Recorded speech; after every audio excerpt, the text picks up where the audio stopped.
really good, we didn't actually end up seeing him kind of doing what he can do in a Formula One car. So I don't know. It's a bit of a weird one when it comes to Sergio Perez. Is it a good idea for Cadillac to go for it? I think it depends on your perspective, to be honest. If you think it's kind of it depends on their perspective and what they're expecting from him. If they just want somebody to come in, be a moderately safe pair of hands without really having to deliver too much in terms of competitiveness inside of Formula One, then yeah, why not? Maybe Sergio Perez is the right driver to go. Are you looking for, someone to build a team around your future champion if you've got sort of ideas of in 5 or 6 years' time being right at the top of the Formula One standings?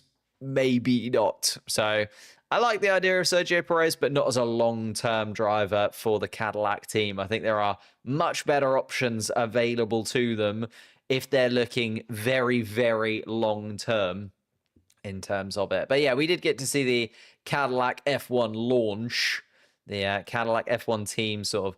There was it was like a TED talk, I guess you could kind of say, is the best way of describing it. But the Cadillac sort of team, various people in very high positions inside of that Cadillac Formula One team out there discussing it and talking about the possibilities of Cadillac coming into Formula One and what that's going to look like. So, yeah. F1 Academy got cancelled today. That is very true. Yeah, it's been very weird in terms of the weather and lots of bits and pieces kind of playing with and against Formula One over the course of the Miami weekend so far, hasn't it? So we'll kind of keep you updated. But at the moment, it is dry.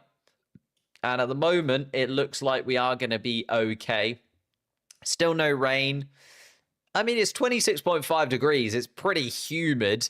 So not impossible that we might see some rain, even though it is very, very warm. But none at the moment. Although, as I said, we have got that lightning threat warning for Formula One that they do need to just keep in mind a little bit. Otherwise, if we get a lightning strike during a Formula One race, I think that would be a first. So, Liam is cooked if Perez returns.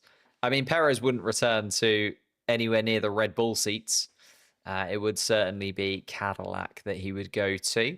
But continuing on the discussion of the grid, we got as far as Lando Norris before we got deviated from one way to another. Kimi Antonelli starting in third place. Again, the faster of the two Mercedes cars in sprint qualifying and qualifying itself. Maybe just starting to click this year already. And it'd be amazing to see Kimi Antonelli get a victory here in Miami. Of course, wouldn't quite be the youngest Formula One winner now after, I think it was China he had to do it by if he was going to be the youngest Formula One victory. But, I mean, still very, very young and still very, very good if he could get his first victory.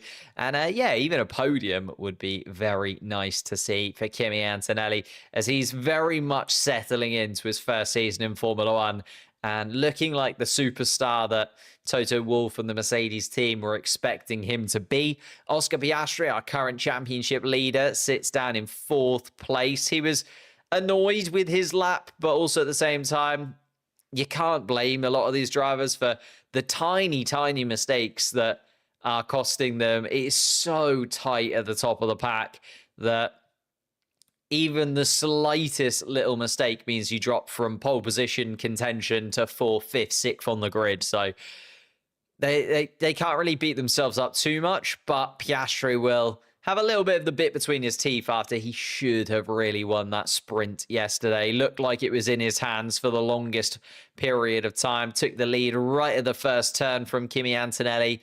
Was putting in very solid lap times, holding onto those intermediate tyres.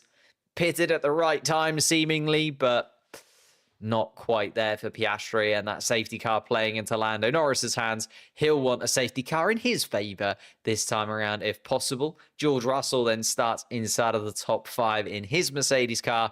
5th place for him in the sprint. 5th place once again at the beginning of the Grand Prix. Let's see what he can do from there. I think the Mercedes car is a lot more competitive than we really got to see in the sprint race.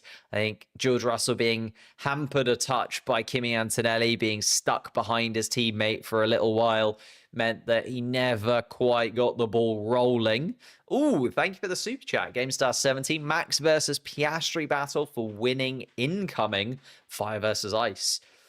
I mean, you're putting Lando Norris and Kimi Antonelli out of the running pretty quickly there, but thank you very much for the super chat. I don't know. I'd like to see Oscar Piastri get the victory, don't get me wrong. Either of the two McLarens would be perfect, though.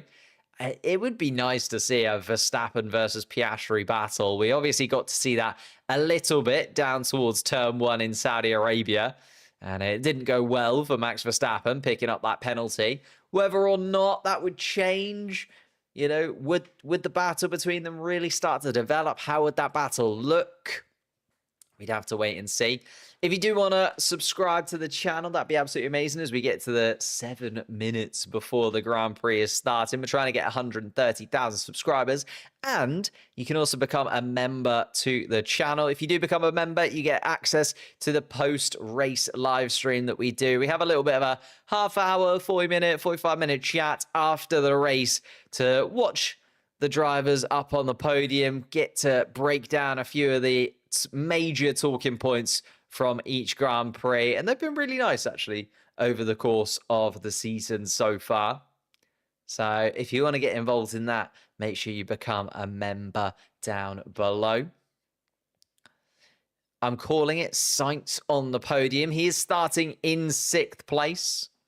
Carlos Sainz saying very positive things about the Williams car, was very annoyed at himself crashing out of the sprint race yesterday and looking for a bit of redemption inside that Williams car. His teammate once again behind him in the Grand Prix. We saw them work perfectly as a back-to-back finish in the points in Saudi Arabia. Carlos Sainz leading Alex Albon. Will they do that again? Can Carlos Sainz use the DRS train to keep Alex Albon out of the clutches of Charles Leclerc behind in 8th place? The Ferrari not looking incredibly quick over the course of the weekend so far. Charles Leclerc has been a bit disappointed. Then crashing before the sprint race yesterday meant he didn't get to take part in that. So, again, a little bit of a redemption arc needed for Charles Leclerc to really come away from the weekend with any kind of positivity. Just don't know if that's going to happen, though, inside of being it's just a really tough place for anyone to be at the moment. Charles Leclerc and Lewis Hamilton quite negative about the Ferrari car at the moment. Esteban Ocon then starts in 9th place for Haas. Loving that from Esteban Ocon. He was really, really pleased to get himself into Q3 yesterday, and amongst it, you know, the Williams does seem like the midfield car to beat, but the fact that he's that other midfield driver inside of the top 10, the fact that he got in front of the RBs and the Alpines, very, very happy indeed for him. Yuki Tsunoda starts in 10th place. Much better than yesterday for Yuki Tsunoda. Started in 20th in the sprint race, but clearly those changes that they made to the Red Bull car allowed him to get into Q3. So much better job from Yuki Tsunoda in qualifying than it was compared to sprint qualifying, but still quite a lot to do. Again, what redeems a good race from Yuki Tsunoda? You'd imagine he's able to get past Esteban Ocon, or you'd at least hope he's able to get past Esteban Ocon. Then he's up against Charles Leclerc, and it's like, can Yuki Tsunoda really get the better of Charles Leclerc, or even the better of the two Williams cars in front of that? I think maybe an 8th place finish for Yuki Tsunoda would be as good as it can get, unless there's a little bit of craziness that plays into his favor. I just don't see the real drive yet in Yuki Tsunoda. I don't think he's fully set inside of that Red Bull car as it is. And then starting outside of the point scoring places, Isaac Hadjar closest to them in 11th place. He starts side by side with his hero Lewis Hamilton once again. For Lewis Hamilton's sake, it's getting a little bit frustrating, probably, that he is starting to make a habit of starting alongside Isaac Hadjar in these Grand Prix so far over the course of the season. Not really where you want to be if you're a 7-time world champion up against a rookie in his first season in what is, designed to be a midfield car. Gabriel Bortoleto, the best of the stake Saubers yesterday in qualifying. He starts in 13th. First points possible from there. Again, it's going to be tricky. There's a lot of cars in front of him to get in front of, but I feel like it's possible with a really, really solid drive and with Stake Sauber getting the strategy spot on, which we haven't seen them do many times over the last few years. Jack Doohan also chasing his first point, starts side by side, making that row of the grid an all-rookie one. Liam Lawson then in 15th place, dropped out in Q2 yesterday, but at least managed to get through to Q2, which Nikar Hulkenberg did not. Hulkenberg starting in 16th place behind. Fernando Alonso, after a heavy crash during the sprint race yesterday, only put his Aston Martin in 17th place. Lance Stroll will start in 18th place. Ollie Behrman 19th, and Pierre Gasly at the back of the pack. So Gasly, is starting from the pit lane. He did not qualify in 20th place, but decided to make some changes to that Alpine car. Clearly wasn't happy with the balance and therefore fell to the back of the pack and starts from the pit lane. It's going to be a long, long race for Pierre Gasly from there. It does feel like. If we could hit the like button, that'd be absolutely amazing. As we get towards 2 minutes now to the start of the Grand Prix. Where is my audience from? A little bit of a mix, to be honest. It's a bit of a combination of various different places. I feel like it's quite different depending on the content you're talking about, because I do some short form, I do some long form, I do some streams. And the audience for each of them is actually quite different from one another. The majority, though, UK. UK and US, I feel like as an English-speaking person, the sort of major English-speaking countries, they're the ones that pop up the most. But we are there. I mean, where are you guys from? As I say, there's probably a mix in the chat right now. There's nearly 300 people inside of the main stream. I don't know how many people are on the short stream, another 100 or so on the short stream. So between the 400 of you, I'd imagine there's quite a mix of continents and countries that we can get into. Dallas, Texas. See, there you go. Wouldn't have known. Morocco, India, Germany, Southeast Asia. There you go. Jordan, England, Iceland. Now we're just naming countries. Denmark, Italy, Sweden. There's a good mix. It's a good mix. The other question is like, who's your best Formula One driver, Which Formula One driver was the best from your country? For some countries, very obvious. For some countries, you have to go a little bit niche. Italian drivers might just be Kimi Antonelli. There haven't been many incredible Italian drivers in Formula One in recent history. What was it? Before Kimi Antonelli, the most recent, Antonio Giovinazzi, I want to say, who didn't sort of light the grid on fire, even though he is now a Le Mans winner with Ferrari, so you can't talk too badly about him. Crafted by hand, the trophy inspired by the NFL around the Hard Rock Stadium. Let's get into it then. Don't ask me why it showed up as a black flag. Not sure. Like your shirt, thank you very much. I bought this actually as a celebration for hitting 100,000 subscribers and getting this wonderful plaque that we have on the wall behind me. But let's get into the race then and pop the board up as Max Verstappen is going to move his Red Bull car off the starting blocks and get us underway for the formation lap here in Miami. In fact, I'm just going to double check that everything is set up and ready to go. Max Verstappen going a little bit slowly. I am going to just change that a little bit and just reset the timer a touch for myself. Apologies if it does freeze for a moment. But I'm just getting a couple of bits set up so that they do line up with one another. But we are on the formation lap. Again, running you down the grid order. Verstappen starts on pole position once again. Norris, Antonelli, Piastri, Russell. The sort of drivers that you would say are in contention for victories here. Although that does maybe do a little bit of a disservice to Carlos Sainz, who starts in 6th place, Alex Albon 7th, Charles Leclerc 8th, Esteban Ocon and Yuki Tsunoda starting 9th and 10th inside of the point scoring places. Isaac Hadjar starts in 11th, Lewis Hamilton 12th, Gabriel Bortoleto 13th, Jack Doohan 14th, Liam Lawson in 15th place, Nico Hulkenberg starts in 16th, Fernando Alonso 17th, Lance Stroll 18th, and then Ollie Behrman in 19th place, with Pierre Gasly starting from the pit lane. Yeah, unfortunately, we haven't got the tyre data through yet, and the weather has been playing a little bit of havoc with some of the information and infrastructure in Miami. So hopefully, as they come round to actually complete the formation lap, we will get a bit of information on which tyres each driver is on.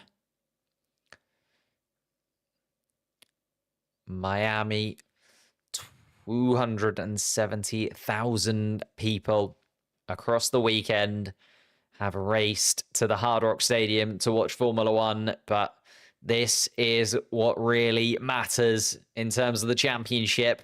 Max Verstappen, can he get himself back up to the lead of the World Championship? He's been there for over 1,000 days. He was leading the championship up until the Australian Grand Prix at the beginning of the season. That win in Japan felt like maybe a turning point, and a couple of trickier races since then. Looking for his second victory of the season. So is Lando Norris, the man who starts beside him. Kimi Antonelli looking to be one of the youngest victors in Formula One history. Gabriel Bortoleto and Jack Doohan just taking their spots on the grid behind. And we're just waiting for a couple of the back markers to make their way around and come to a stop. It will be Ollie Behrman, the final driver, who has to take his position, and does. Ollie Behrman comes to a stop. The green flag is waved, and we are getting ready for 57 laps of the Miami Grand Prix. Max Verstappen gets a good launch and comes straight across to cover off. And it is actually Lando Norris looking at the back, and Max Verstappen does lock up. Verstappen maybe opening the door for Lando Norris to go around the outside of turn 2. Doesn't, and Lando Norris goes wide. And that means he's opened the door for Antonelli to come past. Antonelli now side by side with Max Verstappen going down towards turn 6. Oh my goodness me, what a start. There's a yellow flag in the first sector. It's Liam Lawson who has spun and I think has managed to get going once again. Kimi Antonelli not leaving Max Verstappen alone for long. Max Verstappen now still under pressure. And that has cost Lando Norris pretty significantly. Lando Norris now stuck behind the Williams of Alex Albon behind. Jack Doohan has picked up a puncture in all of that. It was possibly Doohan and Lawson that came to blows with one another. Max Verstappen is still leading as they come towards turn 12 and 13, but the overtaking opportunities down to 17, down towards turn 1 as well. Liam Lawson and Jack Doohan have continued on. But Liam Lawson and Jack Doohan, all the way at the back of the pack and keeping an eye on Antonelli as he is having a look at Max Verstappen. Verstappen, though, able to escape away down the main straight. And Oscar Piastri having a little look. And has Lando Norris's luck run out here in Miami? Went wide at turn 2, battling with Max Verstappen. I remember Lando Norris at the beginning of the season saying that he wanted to get his elbows out in 2025 when battling with Max. But Max once again has been able to get the better of him and push Lando Norris back down the order. It's Oscar Piastri versus Kimi Antonelli, which is evolving to be the fight to watch here. George Russell also keeping both of them in touching distance. No DRS as of yet, but soon to be enabled. Antonelli is now 1.5 seconds off the lead of Max Verstappen. Lando Norris has been on the radio to ask whether or not they're going to look into Max Verstappen pushing him wide. And Jack Doohan, I think, might have come to a stop because there's a virtual safety car and Jack Doohan is stuck at turn 14. And Lando Norris has again come onto the radio to complain about that fight with Max Verstappen. It was a puncture for Jack Doohan very early on in the lap, and Doohan has actually come to a stop where Charles Leclerc came to a stop yesterday. But the virtual safety car has indeed dropped. Let's have a look then. Jack Doohan down in towards turn 1, has an RB of Liam Lawson too. Oh, and yeah, just big contact with the side of Liam Lawson's RB, and instantly that front left tyre completely deflates in front of Jack Doohan's eyes. Liam Lawson was the one who was sent spinning, and hence why he's at the back of the pack now. But Jack Doohan, the driver that came off worse in that collision. Again, I'd love to see an onboard of Max Verstappen versus Lando Norris and how tasty that was down towards turn 1. Here's a replay of the start. And Max gets a really good launch, comes straight across to cover off Lando, but then goes too deep in towards turn 1. Lando is then side by side into turn 2. And yeah, Verstappen has another little slide. Basically, I think Verstappen's tyres just a little bit too cold, and Lando Norris had to take evasive maneuvers. I think Max Verstappen just getting caught out twice there by not having as much grip as he expected to inside of that Red Bull. And then Antonelli also gets really close to the rear wing of the Red Bull. To be honest, there's nothing there that Lando Norris could do because he is fully alongside the Red Bull. Front wheel to wing mirror. And yeah, Max Verstappen, I think, might end up with a penalty once again for battling on the first couple of corners, as he did in Saudi Arabia, and he's not going to be very happy about it. Liam Lawson then going down towards turn 1. See it from his perspective.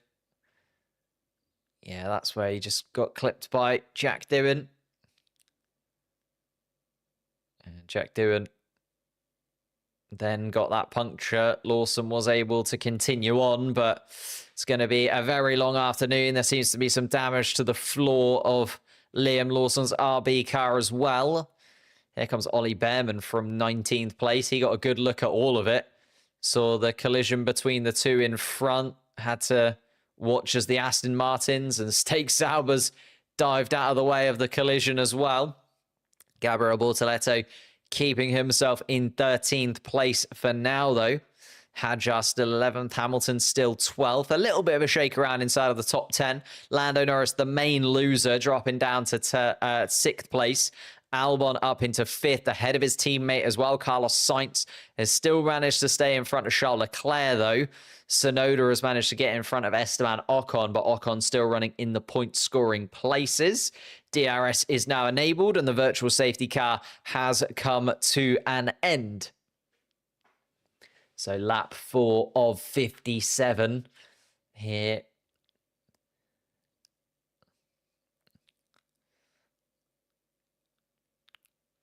And Zach Brown just discussing that incident with Lando Norris. I think wanting to get a little bit of clarity maybe from the stewards. But Kimi Antonelli under pressure from Oscar Piastri. Oscar Piastri's going to go for the move early and catches Antonelli cold a little bit there, I think, down in towards turn 10. And Oscar Piastri up into 2nd place already. Lando Norris also going for a move, and it's Alex Albon who's the driver who's going to have to concede the position. Lando Norris up to 5th place, and he needs to really get moving on the road once again. Esteban Ocon's radio is telling him there's possible rain in 15 minutes. 15 minutes possible rain. That could really put a cat amongst the pigeons here in Miami. We are underway once again, though. The virtual safety car and Jack Doohan's car has been removed. Lawson all the way down at the back still, though. 23 seconds off the lead now, Liam Lawson, after that spin. Pierre Gasly was able to join the track and get in front of Liam Lawson out of the pits. Still no investigations at the moment having been put towards the stewards. Lewis Hamilton is actually just had a little go at Isaac Hadjar down towards turn 17. They were wheel to wheel through 18 and 19 as well. And then the Ferrari, just the better straight line speed, and Lewis Hamilton down towards turn 1. Isaac Hadjar goes way too deep, and Lewis Hamilton uses his experience to absolutely nail the apex at turn 1 and gets that position ahead of the RB. So Hamilton 1 place away from the point scoring positions. Here we go then. The investigations are starting to roll in. An investigation with Lawson and Doohan down in towards turn 1 now being looked into by the stewards. Carlos Sainz is right underneath. Oh, sorry, Alex Albon is right underneath the rear wing of Carlos Sainz. And Oscar Piastri, fastest lap of the race, 1.3 seconds adrift. Let's see what he can do. Lando Norris has got DRS, but so has George Russell behind his teammate. Kimi Antonelli did sort of cost George Russell a little bit yesterday in the sprint. Russell got stuck behind his teammate, even though he did have the better pace of the two Mercedes in race trim. Problem is, Antonelli has had the better pace in qualifying trim this weekend, so Antonelli still ahead. And Fernando Alonso also being told possible rain in 20 laps. So the Aston Martin team expecting it a little bit later than the Haas team at the moment, but we are 6 laps through in terms of this 2025 Miami Grand Prix, and still a lot to play out. Oscar Piastri closing in on Verstappen. Russell still within DRS range of Antonelli, and maybe the Mercedes team playing a little bit of a DRS train here, because Lando Norris is much, much quicker than Russell behind at the moment. Just looks so much more racy, and possibly actually it's Antonelli just causing a little bit of a problem. George Russell has a little look at his teammate down towards turn 10, but nothing doing for George Russell this time around. Antonelli is going to lead the pack of 3 through the chicane once more, and round turn 16 they come. Antonelli now going for it. No further investigation on the Jack Doohan and Liam Lawson incident. The Verstappen-Norris incident next on the list then.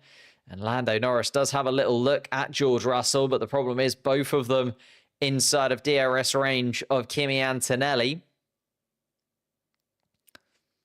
And Piastri asking on the radio, does he have a penalty? Because I think, well, Oscar Piastri would have seen what happened in front. And if the stewards do end up giving Verstappen a penalty, Piastri's in exactly the same position he was in Saudi Arabia, where he just needs to hang on, hold on, and see what happens. Oh, and there is confirmation.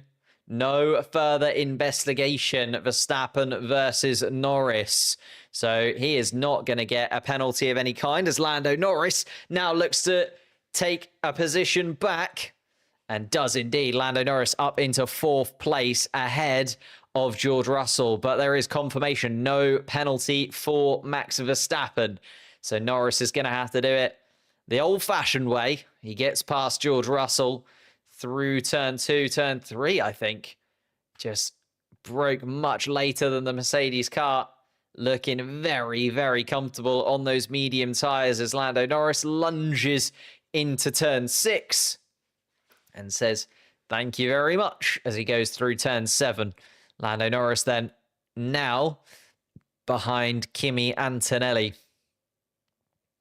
The McLarens do just look a lot quicker in race trim than the Mercedes cars. And in fact, Carlos Sainz is now closing in to the back of the Mercedes. The Williams car now looking quicker than the Mercedes of George Russell. And this could be a little bit embarrassing for the Mercedes team, if not one, but 2 of their customer teams are looking a lot quicker than them this weekend. It would only be if the Aston Martins managed to get ahead of George Russell that then he would drop behind all of the Mercedes-powered teams. At least that's looking very, very unlikely.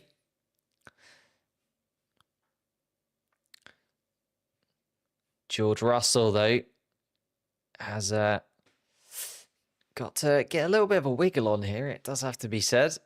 Verstappen and Piastri have kind of disappeared into the distance as a top two. Piastri closing in on DRS range of Max Verstappen, actually, and maybe thinking about a possible move on Verstappen over the next few laps because Verstappen has not been given that penalty. So Piastri knows that if he's going to get in front of Verstappen, he's going to need to do it on track. George Russell now really under pressure from Carlos Sainz. Oh my goodness me.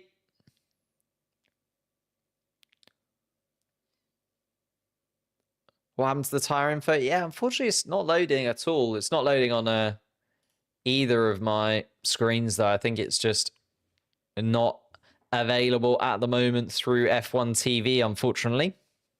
Here comes Piastri, though, who is on the same tyre as Max Verstappen. I can tell you that. Lando Norris has also closed into the back of Kimi Antonelli within a lap already.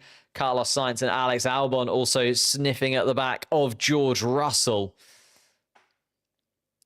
Kimi Antonelli can feel Lando Norris breathing down the back of his neck, but not able to do it this time around. DRS range for Lando Norris almost confirmed at this point, though, when he comes down towards the final sector once again. And then Oscar Piastri is told, rain expected, lap 14. It's going to skirt the circuit and hit at turns 7 and 17. So it could be quite heavy rain. Oscar Piastri is told on the radio. We'll keep our eyes peeled. Oscar Piastri is going to peel up to the inside. Oh, has a little look at Verstappen. Does Oscar Piastri, but not able to do it just yet. Lando Norris, though, is going to have a little go at Antonelli and does get past Kimi Antonelli. As we were watching Piastri, Lando Norris moves back up into the top 3 places and into the podium spots. He is 4.5 seconds adrift of his teammate ahead. So it's not impossible for Lando Norris to get back into the mix here of the top 2, especially if they start causing each other a little bit of a headache. Max Verstappen and Oscar Piastri coming down towards turn 1 right now. In fact, I'm going to quickly see if I can adjust this and maybe get some of the tyre information up for you just as it's running around. Oh, and that is an Aston Martin pointing in the wrong direction, and Fernando Alonso has once again lost it here in Miami. Didn't collide with the barriers this time around, but Alonso now dropping down to 18th place after he was just behind his teammate Lance Stroll. Max Verstappen versus Oscar Piastri is still playing out of the front of the pack, though, and Piastri closer than he's ever been before as they come round towards the chicanes. And now into the chicane, Piastri has to leave Verstappen a little bit more room. Now down the back straight they come. Verstappen versus Piastri. Piastri just looking a lot quicker than Verstappen in the Red Bull at the moment, but he's able to just about escape away from Piastri enough down the back straight. He peels to the inside, does Verstappen, to cover off the apex of turn 17. They come around once again. And turn 18 and 19 completed for them. They come across the start-finish line. DRS is going to be open for Piastri. He's a lot closer than he was last lap. Max Verstappen's not going to make it easy, though. Piastri decides to go try around the outside, and Verstappen closes that door very quickly. Max Verstappen maintains the lead of this Grand Prix, but it's getting closer and closer. And whilst these two bicker, Lando Norris is setting fastest laps of the Grand Prix. Lando Norris now 3.5 seconds adrift of his teammate in second place. So Norris is not out of this yet either. Piastri, every lap he spends behind Verstappen is a lap that he's not going to be escaping away from Lando Norris behind. And we know that the two McLaren drivers are allowed to race one another. Here comes Piastri once again then. Decides to try to the outside once more of Max Verstappen. It's going to try around the outside. It's going to be very close through turn 11. And Max Verstappen once again closes the door. They go through turn 12 and 13 with Verstappen still ahead. Carlos Sainz is now saying that George Russell is moving in the braking zones, but we're keeping our eyes peeled on this top two as Oscar Piastri once again inside DRS range of Verstappen down the back straight. It just feels like down this back straight, because of the chicane, the cars just aren't quite close enough to make that overtaking maneuver, but it does mean that Piastri is right underneath the rear wing of Verstappen going into the final couple of corners, and if he can just get 18 and 19 right, he is spot there. And Max Verstappen being told on the radio by GP, make him work for it, and he is indeed. Verstappen making it almost impossible for Piastri, just hitting apex after apex at the front. And Piastri is now in his first real battle with Max Verstappen. We were hoping to see it last time out in Saudi Arabia, but because of that penalty, it played out that Piastri just had to wait until the pit stops. He doesn't have that luxury this time around. He's going to have to get ahead of Verstappen if he wants to win this race. Lando Norris with another fastest lap, 1.2 seconds quicker than his teammate. It's a 1:31.7 from Lando Norris, which means he's now 2.5 seconds behind this front two at this Grand Prix. Antonelli and George Russell are being left behind in the Mercedes. Unfortunately for them, not in the mix really for this fight. Oh, it's a little mistake from Piastri. It's just put him a little bit further away from Max Verstappen than he has been over the last couple of laps. So it's not going to be this lap that Piastri goes for the overtaking maneuver. And it does mean that Lando Norris is going to close in even more on his teammate and get even closer to the lead of this Grand Prix. He went for that move. Lando Norris, of course, started second place to Max Verstappen. Kimi Antonelli started in third, has now dropped to fourth place. George Russell has been able to just about get some breathing space to Carlos Sainz in sixth behind. Verstappen on the radio. Super slippery to drive, not happy with the balance inside of that Red Bull. It's going to get very slippery if it starts to rain in a couple of laps, like some of the drivers are being told on the radio to keep an eye out for. And we can see, Max is really wrestling with that Red Bull car. I think he knows that he's going to have to get everything out of that Red Bull to keep Oscar Piastri at bay. Piastri, though, still half a second adrift. Lando Norris is closing that gap still, not quite at the interval he was before. Lando Norris only 0.3 of a second quicker than Piastri on that last lap. So Piastri and Norris keeping their eyes on one another as well, but Piastri really wants to get in front of Max Verstappen before the possible chaos of all of the rain. 2.4 second gap is too close to double stack. Indeed, it is. Double stack means pitting both of your drivers at the same time. So, for instance, you would pit Lando Norris and Oscar Piastri on the exact same lap. Lando Norris, though, looks like he might be 2.4 seconds is dropping to 2 seconds, is going to be within 2 seconds by the time they get around these final couple of corners. You would imagine as Piastri is having a look at Verstappen once more, it's going to cost both of them time and going to play into Lando Norris's hands.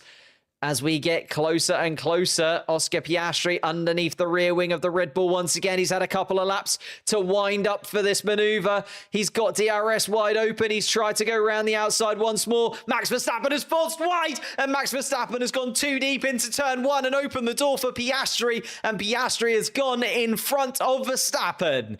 Piastri takes the lead of this Grand Prix. Verstappen going way too deep has now put Lando Norris within the DRS range of the Red Bull as well. So we've got all three of the front runners inside of DRS range of one another. Piastri is going to try and escape away from Verstappen as quickly as possible.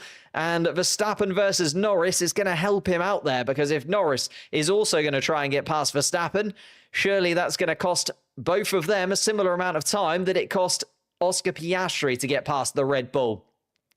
It is these three looking absolutely guaranteed for the podium places. Kimi Antonelli now 5.5 seconds off the back of Lando Norris. And Max Verstappen on the radio, not very happy at all for leaving the door open and losing that position to Piastri. Piastri has broken the DRS train as well. So Piastri outside of that 1 second gap. Lando Norris, though, right under the rear wing of Verstappen. And he will have the bit between his teeth. The man who pushed him wide at turn 2 and dropped him all the way down to 6th place just 13 laps ago is now the man just in front of him once again. Verstappen versus Norris is becoming a very common story. And Lando Norris right under the rear wing of Verstappen. DRS open down towards turn 1. Again, he's not going to make it easy. Max Verstappen lunges. He goes deep. Lando Norris tries to follow him, but has to back out. And Lando Norris stays in 3rd place. He's getting very tasty indeed at the front of the pack. The battle between Norris and Verstappen, though, is costing both of them time. Verstappen now 2.8 seconds off Oscar Piastri. So Piastri pedal to the metal still. And Lando Norris was ahead for just a margin. Then Verstappen just went towards the apex once again, kept the inside line, but because he went too deep when he was battling with Oscar Piastri, it opened the door. Not the case for Lando Norris this time around. Lando Norris has a little sneaky look down towards turn 11 as well, but isn't able to make it work. And it is all going on at the front here. There is still battles behind. Antonelli and Russell getting closer to this top 3 now because they are battling with one another. George Russell in 5th place, just hovering behind his teammate, a couple of seconds now behind. Albon still ahead of Sainz. Leclerc is in 8th place. Yuki Tsunoda still in 9th. And everybody else is sort of shuffling into position. Lewis Hamilton, the closest threat to Esteban Ocon and getting inside of the point scoring places. He is inside DRS range, but isn't able to get the move done. So Hamilton's still running in 11th. Hadjar, Bortoletto, Hulkenberg, Stroll, Behrman, Gasly, Alonso, and Lawson all still running as well. Here comes Lando Norris once again. Is he going to be able to make a move on Verstappen this time? No. Verstappen closes the door in turn 1, and lap 16 sees Max Verstappen continue to be in front of Lando Norris. But again, because of this battle, Lando Norris is seeing his teammate escape away from him. Max Verstappen now 4.2 seconds adrift of Piastri, and Piastri is going to make this look pretty comfortable if he is able to escape away.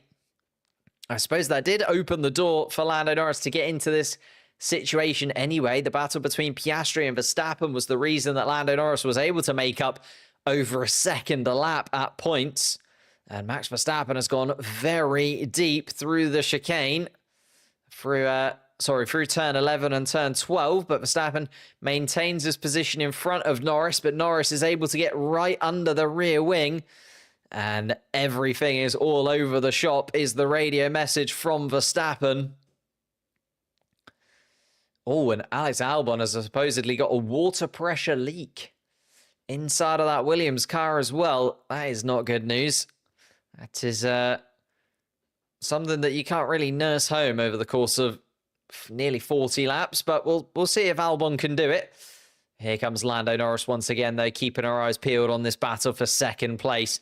Lando Norris very close indeed to Verstappen once more, but Verstappen covering off every single angle, again hitting that apex at turn 1 and just closing the door. Lando Norris knows he's going to have to wait for...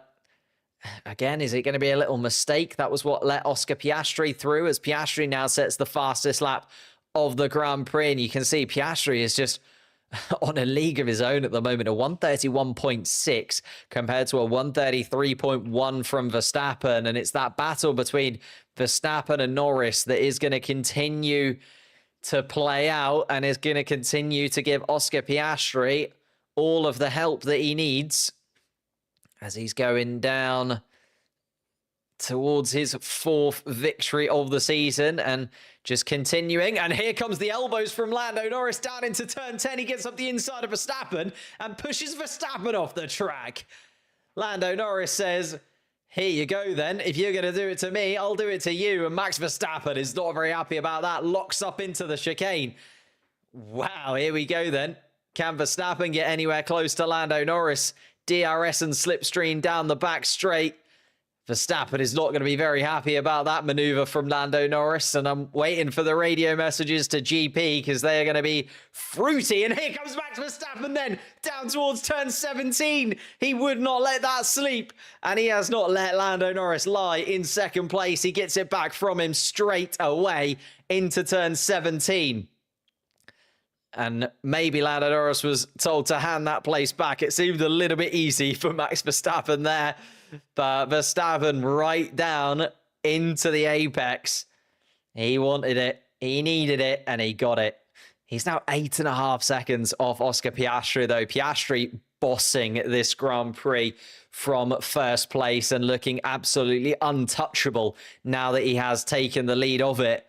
Piastri is just an absolute rocket at the moment.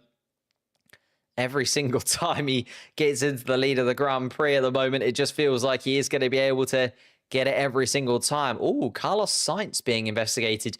Turn 15, leaving the track and gaining advantage. Here comes Lando Norris down towards turn 10 again. It seems to be where he wants to make that move stick. And this time, he does make it stick. Doesn't have to push Max Verstappen off the track. Doesn't have to do anything untoward. No dark arts there from Lando Norris. And he takes second place back from Verstappen. So Lando Norris is back to where he started. But instead of Verstappen ahead of him, it's his teammate in first place. As 17 laps ago, he was in second place. He's in second place once more. Max Verstappen, though, DRS open. Is he going to let Lando Norris run away in second place? Absolutely not. The world champion is right underneath the rear wing of the McLaren. But through turn 18 and 19, you can see that the McLaren car is just planted to the track. Is Verstappen going to make a lunge down towards turn 1? Doesn't look like he's got the pace to do so. And Lando Norris, looking at the pace of the McLaren in the hands of Oscar Piastri, should be able to run away from Max Verstappen fairly swiftly. Verstappen just wasn't. Yeah, and Lando Norris was off of the track there. So went off the track and therefore had to give the position back. And I think that's what Lando Norris did. But second time of asking down towards turn 10, Lando Norris made it look a lot easier. Piastri really said, okay, bye. He really did. He's absolutely flown away. I mean, he's been helped out by the fact that Lando Norris and Verstappen have been bickering like this and pushing one another off of the racing track. And therefore, Piastri has just been able to set fast lap after fast lap. And Carlos Sainz versus Alex Albon is becoming a little bit of a battle as well in 6th and 7th place. Alex Albon almost going off the track there, but just about able to keep it ahead of his teammate. Still running in 6th. Carlos Sainz in 7th just behind. And George Russell on the radio says he thinks it is raining. Those dark clouds are closing in, and have they arrived at the Miami Grand Prix circuit? Piastri sets another fast lap, just absolutely flying away, 9 seconds ahead of his teammate in second spot. Lando Norris has been able to get away from the DRS range of Max Verstappen. Antonelli in 4th, George Russell in 5th. We haven't really talked about anybody else inside of the top 10. It's all been going on in the top 3 throughout the first 20 laps of this Miami Grand Prix, but Antonelli has been able to keep George Russell at bay. Albon and Sainz have had a couple of little battles back and forth, and Gabriel Bortoleto has decided to pit. And it's the Stake Sauber team going for a set of slick tyres.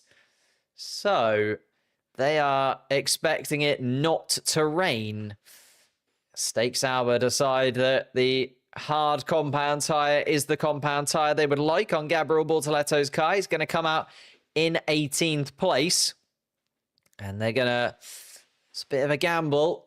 He was running pretty well, Gabriel Bortoleto. Was running 13th place. It's not impossible that he could have got up into the top 10 had things gone wrong for a couple of drivers in front of him. But decides to go early, pits for the hard compound tyre, and going to have a lovely bit of space to run into, Gabriel Bortoleto. So let's see what the race pace of the Stake Sauber car is like when it is in completely free space.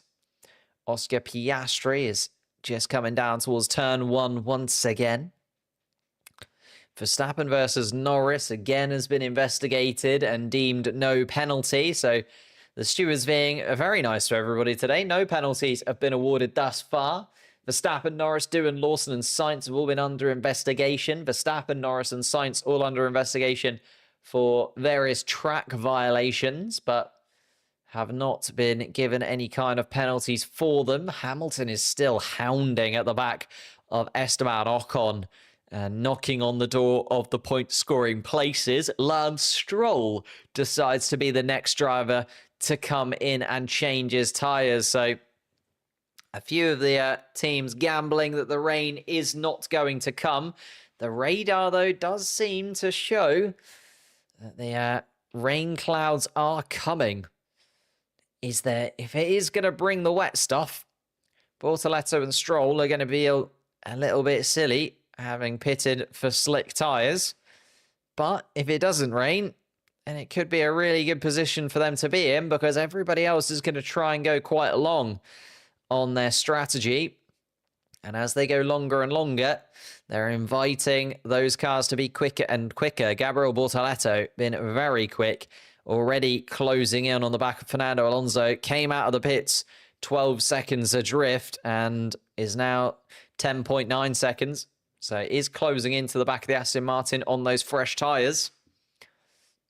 Max Verstappen, though, clearly hasn't got the pace at the moment. Esteban Ocon is going to have to defend from Hamilton here. Hamilton down to turn 17.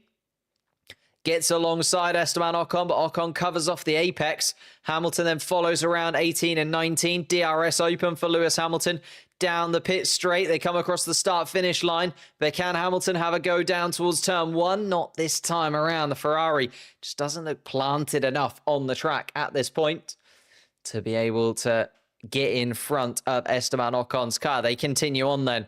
The duo, both Ferrari-powered. Esteban Ocon in his first year with Haas. Lewis Hamilton in his first year at Ferrari.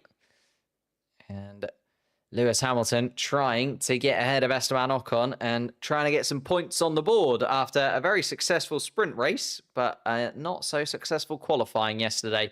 Hamilton starting 12th today, has moved up to 11th in front of Isaac Hadjar and is now looking to move past Esteban Ocon. Is he going to go around the outside of turn 10? He does indeed. Sticks it to the track. He's going to follow all the way through turn 11 as well. He's hanging on and hanging on and hanging on. And Esteban Ocon closes the door through turn 13. They were side by side all the way through that, though. Hamilton holding on and holding on to the side of Esteban Ocon. Not able to get the move done, though. And Hamilton, he's going to have to stay behind Ocon for at least one more straight up until they get to turn 17. Ocon decides to cover the inside. Hamilton has to go to the outside of the track, and Hamilton's DRS advantage just gets him. And I think Esteban Ocon peeled to the inside a little bit too early there, because Hamilton able to use the DRS still and on the nicer rubber on the outside of the track. Got that move done a lot quicker than Ocon would have been hoping for. Hamilton then up into the point scoring places. Here comes Isaac Hadjar for the RB team into the pits. And it is mediums onto hards, as we're expecting the strategy to be, as long as the rain doesn't play too major of a factor. Lando Norris has just set the fastest lap of anybody, by the way. He's gone for a 1:31.5, 8.7 seconds, though. The gap to Oscar Piastri ahead, and Piastri was only 0.3 of a second off that time last lap. So Oscar still looking very good indeed. And at least a top two looking almost certain, as Max Verstappen is now 14 seconds adrift of Oscar Piastri and is falling away from the top two pretty substantially. He could only manage a 1:32.4 last lap. Piastri then saw Lando Norris's fast lap and returned the favour. Piastri goes for a 1:31.4. So Piastri goes faster than his teammate once again, although Lando Norris almost matches it.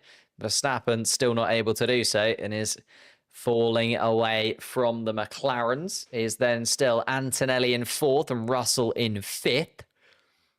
neither of the Mercedes cars looking like they've really got that much more pace. Antonelli 2 seconds adrift of Verstappen. It's getting closer, but not by enough to be a real problem yet for the current world champion. Alex Albon and Carlos Sainz have settled into 6th and 7th place. Esteban Ocon has pit from 11th after Lewis Hamilton got the better of him. He's decided to come into the pits. And in fact, Esteban Ocon, is that Gabriel Bortoleto coming around the front? It is. Gabriel Bortoleto nearly getting the jump on Esteban Ocon there. Might even do so, as Esteban Ocon's got to get his tyres warmed back up again. And Bortoleto pitting early has got the jump on a couple of other drivers. Nearly got ahead of Esteban Ocon there, who was running in 11th. Remember, Bortoleto pitted from 13th place. So it looks like the undercut is the way to go. A lot of these cars, though, not wanting to go for the undercut as of yet, just in case it does start to rain, and then they've got to change their minds all over again. If it rains, things will shift dramatically. Oh, yeah, definitely. That is why everybody is sort of holding on for as long as they possibly can. Obviously, Bortoleto, Stroll, Ocon have decided to pit, but everybody else is sort of holding their breath for a minute just to see. Aha, there we go. We finally got the tyres working from F1 TV. Appreciate that. So Piastri leading the Grand Prix still, but as you can see, the drivers towards the back, so Hadjar, Ocon, Bortoleto, Stroll, they are the drivers that have pitted so far on the hard compound tyre. Hadjar, the leader of that bunch, actually. So Hadjar has done well to get in front of Esteban Ocon in and amongst those pit stops. And Hadjar with a 1:32 dead. It's a better time than Max Verstappen's doing in 3rd place. So you can see that that switch onto the new, fresh, hard tyres is worth time. It's just whether or not the rain then comes and the switch onto the hard compound tyres will not be worth the time that they're gaining now.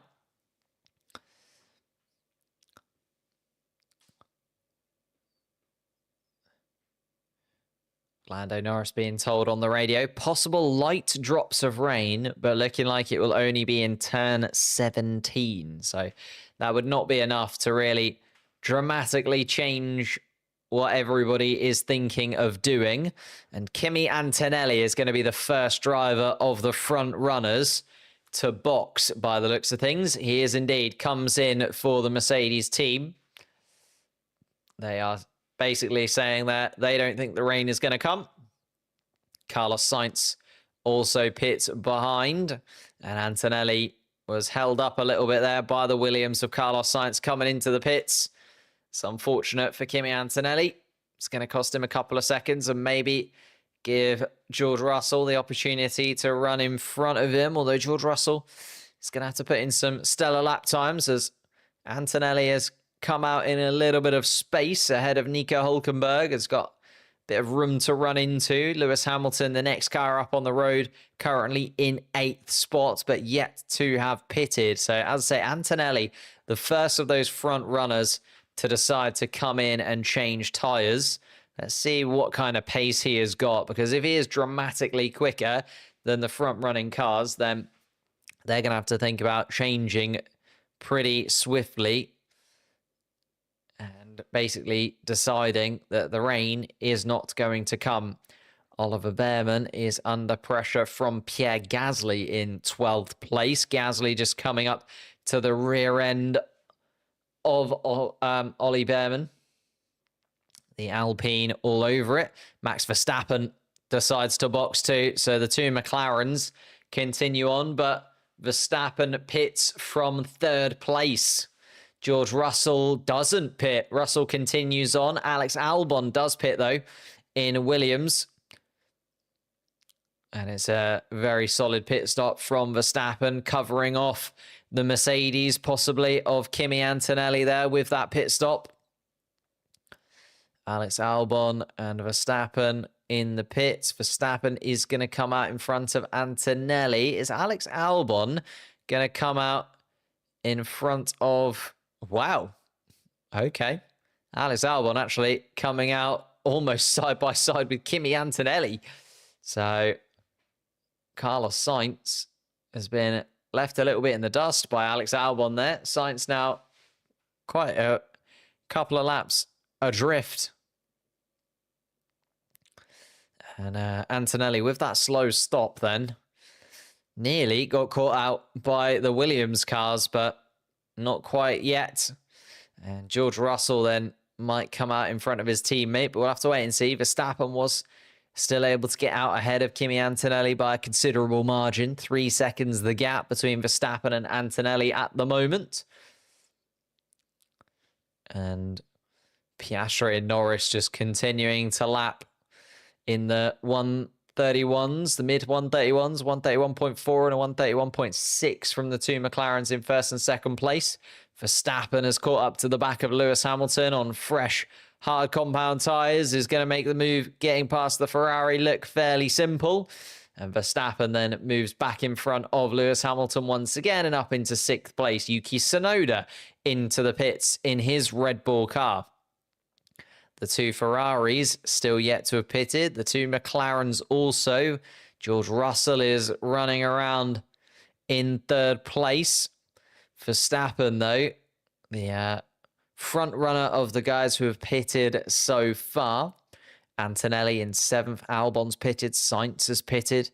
Hülkenberg and Gasly continuing on. Yuki Tsunoda is going to come out in 13th place. Is that for Yuki Tsunoda? That's not a fun place to come out if you're Yuki Tsunoda right now. Gonna have to do some battling. Oh, and Ollie Behrman. That doesn't look good at all. What's happened to Ollie Behrman's car? He is going very slowly indeed through the first sector. And is this going to be a safety car? Because it looks like that Haas is going to come to a stop. Ollie Behrman is slowing down dramatically in the middle of turn 7. And I don't know if he's going to be able to get that to somewhere safe. Here we go. The McLaren team getting ready. But Piastri and Norris have already gone past turn 1 and turn 2. So they can't come in yet. Going to be a safety car or a virtual safety car. The Ferrari's looking like they're going to come in. George Russell decided against it. So Ollie Behrman and the team's maybe thinking that Behrman will be able to do it. Virtual safety car is there, though. Virtual safety car confirmed. And unfortunately for Piastri, Norris, Russell and Leclerc, they could have come in, but they didn't. So they're not going to get the benefit. I'll tell you who he is. Lewis Hamilton, who is yet to have pitted. Hamilton is going to come in and pit. And has gained because of the virtual safety car, Lewis Hamilton there, in terms of time. Tsunoda and Gasly just coming by, but Lewis Hamilton is probably going to get out ahead of them. He is indeed going to get out ahead of them. Hamilton then out ahead of Gasly and Tsunoda. Piastri and Norris are going to have to pit fairly soon, you'd imagine. And if the virtual safety car is still out at that point, they want to get their pit stop done now. Piastri just coming down the back straight. Piastri surely needs to pit. There is the gap between them now. Piastri and Norris, there's enough of a gap to double stack. And is that virtual safety car going to end, though? Because Ollie Behrman's car is almost off the track now. Virtual safety car is going to come to a close soon.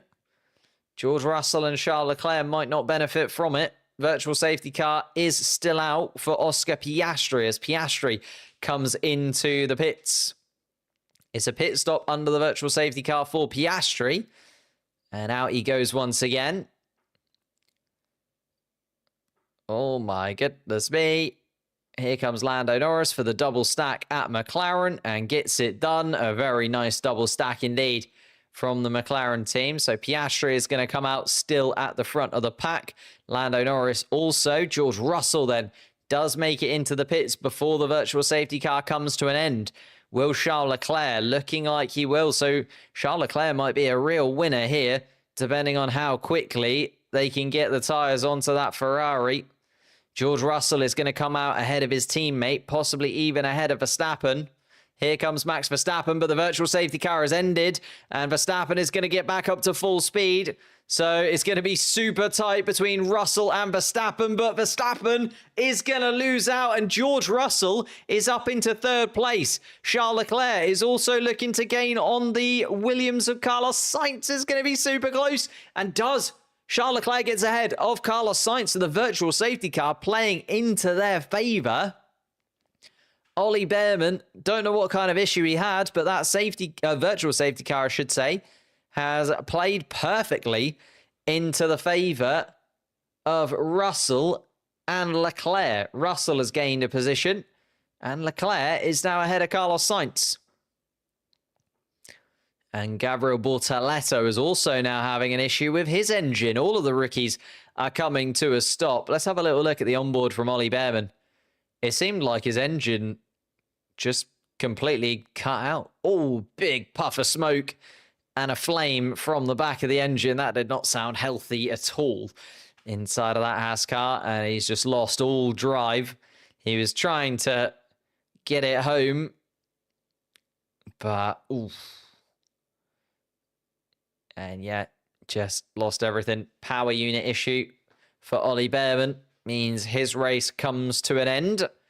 And as I say, that virtual safety car played lovely into the hands of George Russell, who is now in the podium places. He is 16 seconds adrift, though, of Lando Norris. Oh, my goodness me. Here comes Alex Albon having a little good go at Kimi Antonelli. Antonelli's gone too wide at turn one. He's opened the door, and Alex Albon says thank you very much. Antonelli goes way too deep into turn one, very similar to what we saw with Max Verstappen earlier on in the Grand Prix. And actually, with Antonelli going deep, Alex Albon is up into the top 5 in a Williams car. Albon is so quick right now in that Williams. Got the better of his teammate. Oh, under investigation, Yuki Tsunoda for speeding in the pit lane. And that is not going to help Yuki Tsunoda out one bit. Tsunoda currently running in 11th place outside of the points at the moment. And a penalty would all but drop him out of this. Nico Hülkenberg, though, is... Oh, yeah, Nico Hülkenberg has not yet pitted. Neither has Gasly. So Hülkenberg and Gasly both going super long. And even under the virtual safety car, deciding not to make the swap. It's interesting from them. I expect the race to end with Piastri, Norris, Verstappen / Russell. It's looking that way. Russell's got the benefit at the moment, and Russell looking like he's going to get away from Verstappen. The gap is still 2.3 seconds. The Red Bull under Verstappen just hasn't looked so incredibly key. And Alex Albon was going for that move on Kimi Antonelli, and Antonelli just lost the front left. Oof. And Antonelli away from it.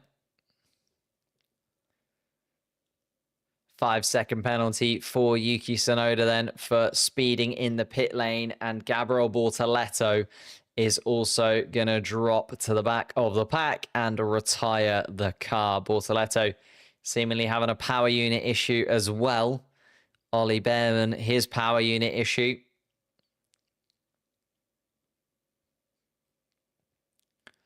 And Lewis Hamilton is looking pretty nice indeed. Charles Leclerc is closing into the back of Carlos Sainz, and suddenly Carlos Sainz is looking at 2 Ferraris in his wing mirrors. So Charles Leclerc and Lewis Hamilton wanting to get the better of at least one of the Williams cars. The other Williams of Alex Albon absolutely flying away. Antonelli now 2 seconds adrift of Alex Albon. Piastri still leading this race then. 7.5 second gap to his teammate in second spot. Ooh, and Yuki Tsunoda. Yeah, just gets on the pit limiter way too late as he enters the pits. So that was the 5-second penalty for Yuki Tsunoda, guaranteed. It's a pretty slam dunk penalty, that one. Oh, and it's another virtual safety car. And is it Gabriel Bortoleto? It is Bortoleto. He's come to a stop on the back straight. So he was told to try and get it round and retire the car, but unfortunately, that power unit problem coming to a close too quickly. And he wasn't able to get all the way back round. Bortoletto is, though, come to a stop and is behind the wall. So this virtual safety car shouldn't last very long at all. There is a yellow flag being waved in that final sector as well. Are they going to have to... Oh, it's probably because they're going to have to move the car like back onto the track to be able to get it into a position where they can roll it off of the track. So virtual safety car is deployed once again. And Max Verstappen on the radio asking, check if George Russell lifted. Verstappen just making sure George Russell slowed down enough during that yellow flag. Verstappen is right on it all of the time, isn't he? And the virtual safety car is coming to an end. I didn't think it was going to be a very long one. Gabriel Bortoletto seemed to be in a perfectly reasonable position to me. But the virtual safety car is ending, and that is not good news for Carlos Sainz, who is under pressure straight away from Charles Leclerc. And because of that virtual safety car coming to a close, Charles Leclerc and Carlos Sainz, ex-teammates, are going to find themselves side by side around turn 17. Carlos Sainz is going to try and push his teammate towards the wall, but Charles Leclerc is going to keep his foot in, and Leclerc is going to be side by side with him going down the pit straight. Charles Leclerc and Sainz still side by side going down towards turn 1. DRS open for the Ferrari, and Lewis Hamilton is going to try and be optimistic as Charles Leclerc pushes Carlos Sainz a little bit wider, and Lewis Hamilton also makes his way past. So in one corner, Carlos Sainz lost out to both of the Ferraris. Leclerc now 7th, Hamilton 8th, and Carlos Sainz down into 9th place. Hamilton knew that there was going to be an opportunity there, didn't he? Keeping a very watchful eye on the two as they were side by side. Charles Leclerc already alongside Carlos Sainz down towards turn 17. Broke later than the Williams. Knew he could go around the outside there. Carlos Sainz leaving just enough room for Leclerc. It's been lovely racing between the two of them. Leclerc then has the inside line at turn 19. Down towards turn 1 they go. Charles Leclerc still on the inside, but does break that little bit too late. And a bit of a lock-up for Charles Leclerc, but manages to just stick it. Goodness me, that was very close to a little bit of an incident, but Lewis Hamilton, opportunistic, realizes that Charles Leclerc went too deep and pushed Carlos Sainz wide. And because he pushed Carlos Sainz wide, he then also jumped into Carlos Sainz's seat last year, jumped into Carlos Sainz's racing position here in Miami. Goes up into 8th spot, does Lewis Hamilton. Oof, my goodness me. Piastri still leading then by 7.5 seconds. George Russell in 3rd place, and on the medium tyre is looking a lot racier than Max Verstappen at this point. Verstappen still 3 seconds adrift. Albon 5 seconds behind that. And Kimi Antonelli hasn't been able to close in on the back of Alex Albon at all. Albon looking really, really solid in 5th place. Kimi Antonelli in 6th. Charles Leclerc 7th. Hamilton in 8th spot. Carlos Sainz now in 9th after that double overtake from the Ferrari duo. And Yuki Tsunoda still running in the final point scoring position, but with a 5-second penalty, which would put Isaac Hadjar into 10th place to just rub salt into the wound of Yuki Tsunoda this weekend. Isaac Hadjar would be the one to steal the point scoring position from him. Thank you guys so much for watching. A few subscriptions coming in there. Massively appreciate that. If you could hit the like button as well, that would massively help out the stream. Hit the subscribe button if you are new. And if you want to join us after the race for the members only post-race show, you can by joining the channel down below. Massively supports out the channel too, and really does help us just continue to move in the right direction as a channel. Oh, we've got a little bit of a battle here, possibly, with Lewis Hamilton on board. looking at the rear end of his new teammate Charles Leclerc. Are we going to see some Ferraris going side by side with one another? And Hamilton on the radio saying, look, I'm burning up my tyres behind him. And Ferrari have a little bit of a call to make here. Is Hamilton the faster of the two cars? Hamilton is on the softer compound. He is on the medium compared to Charles Leclerc's hard tyres. The problem is Antonelli is still a long distance up the road. So it might be one of those where if Ferrari do make the swap, they sort of say, right, Hamilton, you've got 20 laps. Go for it. Try and catch up to Kimi. If you don't catch up to Kimi, you have to give the position back to Leclerc. I think that's the only way they can really play this and both of the drivers get what they want. Because Charles Leclerc doesn't feel like, especially on the hard compound tyre, I know they're a little bit fresher than Antonelli's, but that just doesn't feel like it's an option at the moment to get into the position ahead of Antonelli.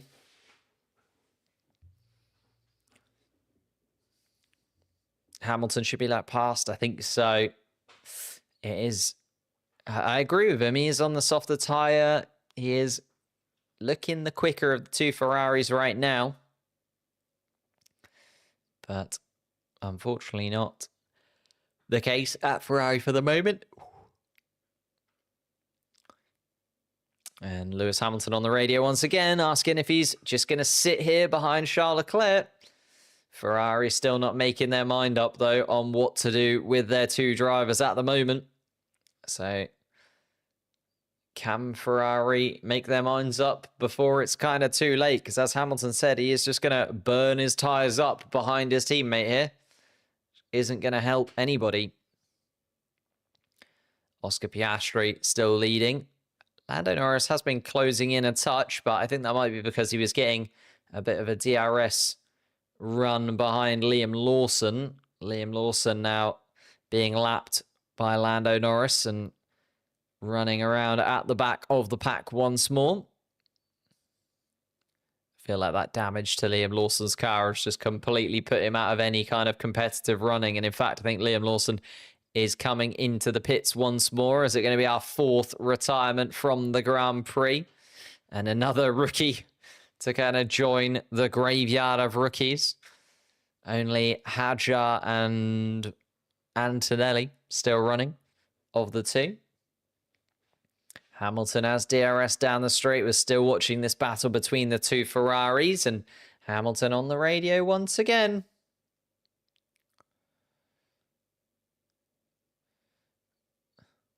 And Hamilton is being told to just sit behind Charles Leclerc. So saying they want to keep DRS like this. They want Hamilton to just sit behind Charles Leclerc.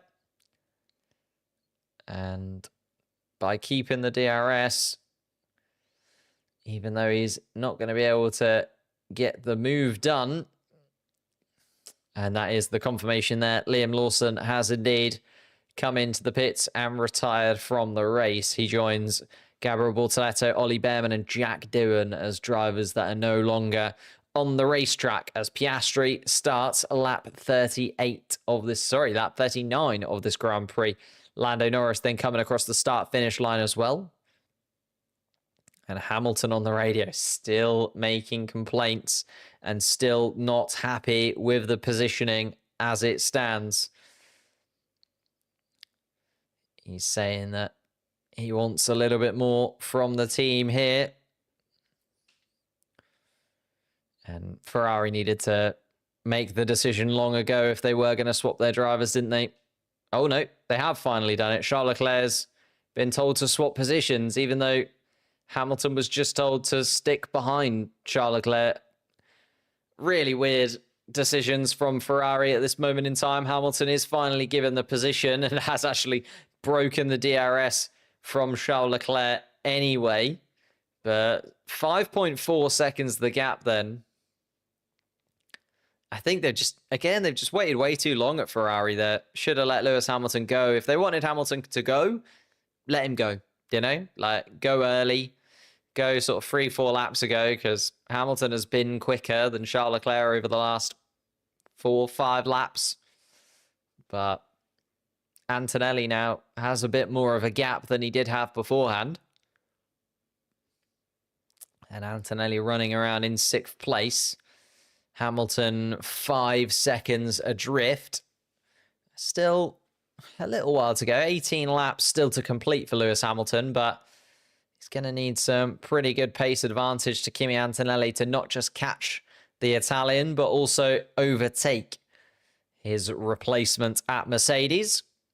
We haven't actually caught up with Oscar Piastri or Lando Norris in recent moments because they are just disappearing up the road after a very, very intense battle at the beginning of the Grand Prix where we saw Piastri and Verstappen and Norris interchanging positions with one another.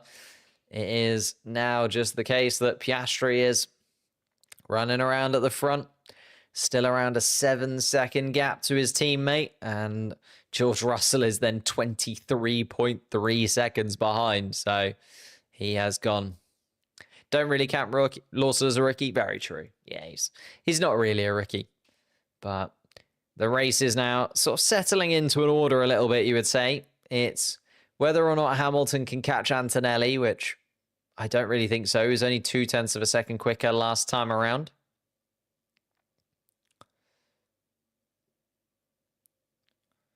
And Lewis Hamilton very, very unhappy. And I mean, Hamilton did say he thought they should have swapped positions a while ago. Ferrari leaving it for a very, very long time, but now doing it. So Hamilton is ahead of Leclerc, but again, just I don't think it has the pace now and his tyres are done. So it'll be very, very slim pickings for Lewis Hamilton. Carlos Sainz in 9th place now for the Williams team. His teammate up in 5th. This is another really, really solid points haul for Williams in the battle for best of the rest this season. Toto Wolff looks on as George Russell running 3rd, Antonelli running 6th. So a pretty decent points haul for the Mercedes team as well, but just not in the same league as the McLaren Papaya cars. Race leader Oscar Piastri making it look simple at this point, just running around at the front of the pack all by himself. And Charles Leclerc is now on the radio complaining that Lewis Hamilton is going too slow. So Hamilton is complaining that Charles Leclerc should let him pass. Now that he has been let past, Charles Leclerc is complaining about Lewis. And Ferrari have got themselves in a real conundrum here. Will Carlos Sainz overtake? Very unlikely, unfortunately. It's looking like the race is pretty much settled into this order. I would be surprised if there's any overtaking really to come, to be honest. I think the only thing to keep an eye on is whether or not Yuki Tsunoda can get over 5 seconds ahead of Isaac Hadjar behind. So Hadjar, if he can finish within 5 seconds of Tsunoda, will get that position and score points once again for the sister team. Yuki Tsunoda would once again drop outside. Race control, they're looking at Pierre Gasly, an incident where he possibly ignored yellow flags. And same for Carlos Sainz. So there's a few infringements coming through now for some drivers who are infringing under yellow flag conditions. Possibly not lifting off enough that it was substantial under the virtual safety cars that we have had throughout the Grand Prix for Ollie Behrman and Gabriel Bortoleto coming to a stop. And Piastri looking like his 4th win of the season is all but guaranteed. Even with Lando Norris having the fastest lap of the race, he isn't closing that gap anywhere near quick enough. Max Verstappen is 1.8 seconds adrift of Russell. Can he close in on the podium places? He'll be annoyed that he lost out on that podium place. The virtual safety car playing into the hands of George Russell, meaning that Russell could pit at that optimal time and get about a 10-second swing in his favour.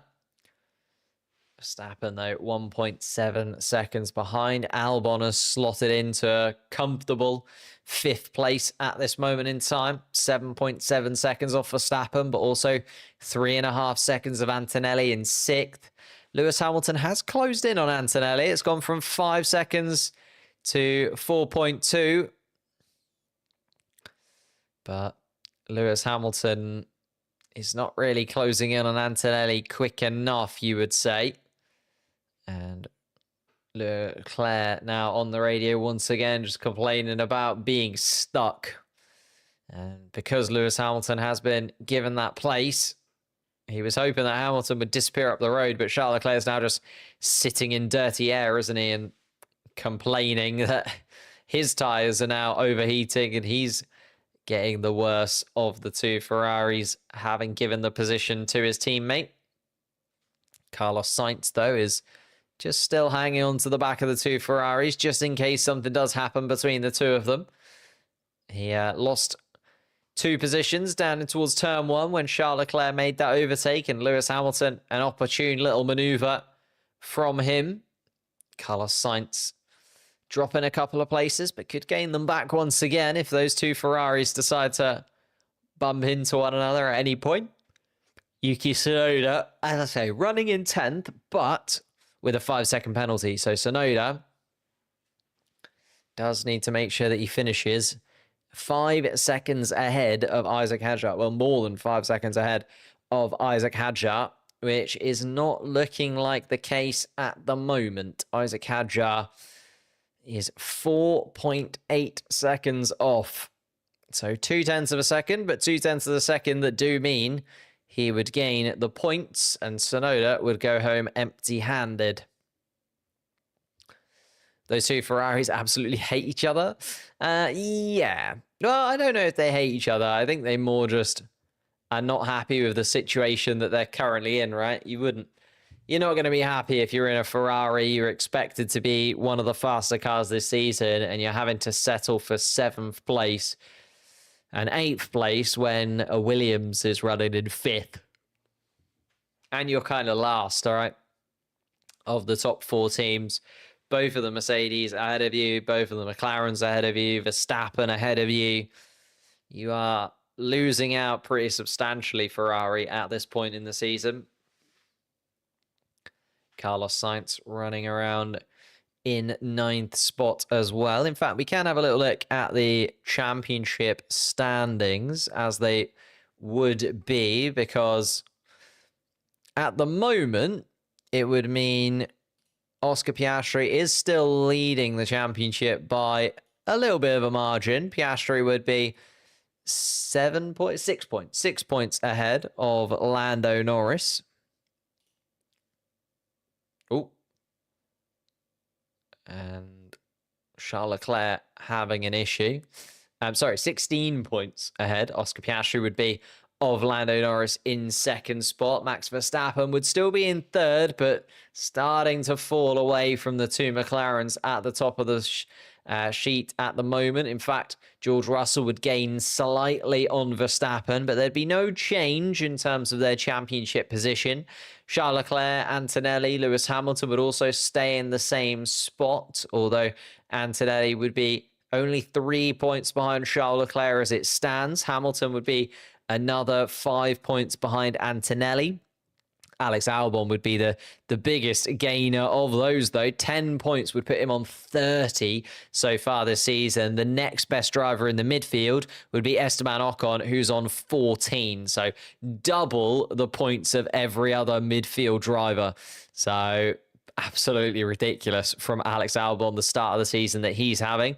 Ocon, Stroll, Tsunoda, Gasly would stay where they are. Carlos Sainz, with a couple of points, would gain 3 places into 13th.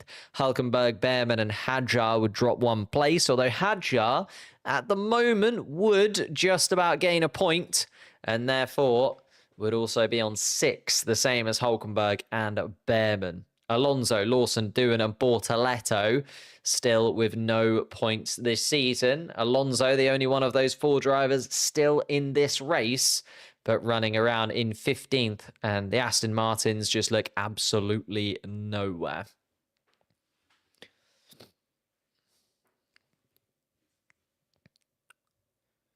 And here we go.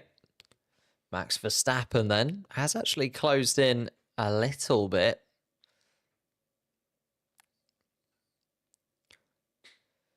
Piastri, Norris, Russell, Verstappen are top four. Verstappen the closest to making a move. In fact, Lando Norris, has Oscar Piastri just had a little bit of traffic? Oh, he has, yeah. He's just caught up to the back of Lance Stroll. Just thinking, Lando Norris has closed in a couple of seconds there, but I think that might have just been because he was in a bit of traffic with Lance Stroll ahead of him. And is now also trying to get past Fernando Alonso as Oscar Piastri. So, bit of traffic causing Oscar Piastri a touch of a headache as he crosses the start-finish line to start lap 47 of this Grand Prix. Russell and Verstappen coming down towards turn 17. Verstappen 1.5 seconds adrift of the final podium place. Alex Albon, though, still looking super comfortable in 5th. And Hamilton, keeping an eye on him, has been able to drop the gap from 5 seconds to 3.5 seconds, but hasn't been substantially quicker than his teammate and hasn't been substantially quicker than Kimi Antonelli. So unlikely that Lewis Hamilton will be able to make any kind of dent in Mercedes' points scoring accolades for this weekend. And the race feels like it's just going to kind of close out and wind down to an end with 11 laps left to go. Piastri trying to get past Fernando Alonso. And in fact, Lando Norris has done a much better job of getting past Lance Stroll because he's managed to maintain that 4.3 second gap to Piastri. So Piastri is looking a little bit cautious at this point. McLaren looking at a 1-2 finish certainly, but maybe Lando Norris has got just something in his pocket for the final 10 laps. George is so far behind Lando. Oh, the two McLarens are in an absolute league of their own today. Absolute ridiculous pace from the two McLaren cars. Yes, okay, they managed to get the benefit of both pitting under the virtual safety car. But so did George Russell, to be fair. And George Russell, as you say, 29 seconds off of the two McLarens. We know that the McLaren's quick here, though. The McLaren was quick here last season. If you remember, Lando Norris kind of messed up qualifying a little bit, but then managed to rescue the victory. Piastri could have also won here last year had things gone slightly differently. So the McLaren does find it pretty good around here. And George Russell, though, showing that the McLaren still runs pretty quick around here. Norris has now lapped Alonso. Oh, sorry, Piastri, sorry, has lapped Alonso. Here we are then. Lando Norris needs to now catch the back of the Spaniard. Piastri finally in a little bit of clean air once again after being stuck behind both of the Aston Martins. Hopefully Piastri, for his sake, can open up the wheel once again and start flying away from his teammates. That gap has very much closed. Piastri may be struggling a little bit in the dirty air, but let's see what happens between the two of them. Getting close, though, isn't it? Making me feel a little bit nervous. Is Piastri just holding a little bit of his pace back, maybe? Well, I have to wait and see. Piastri still in the lead of this Grand Prix, though. 4 seconds is still the gap to Norris, so not like it's an easy one for Lando Norris to make up. Charles Leclerc is still within DRS range of Lewis Hamilton as well, by the way. So the two Ferraris still battling it out with one another.